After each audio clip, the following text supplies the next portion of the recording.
Today I'm going to show you 3 ways to reply to an email in Gmail. So stick close and let's get into it. Okay, so we're here in Gmail and I've got this email from Shop Hunter. All right, they're telling me about the best, hottest sellers. All right, so I would like to actually reply. So there's a few ways that you can actually do this, and I'm going to show you all of them. So first of all, there's a quick button over here. It's an arrow pointing to the left. You can reply by using that. Secondly, you can click on these 3 dots. You can reply by using this. If there are multiple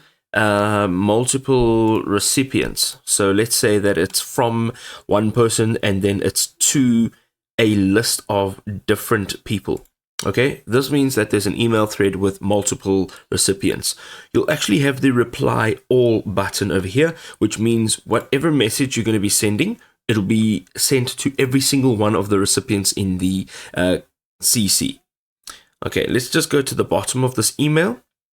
And if you come to the bottom, you will have a reply button as well. And once you click on any one of these reply buttons, you can literally just type in your reply and click on send, or you can schedule it for later.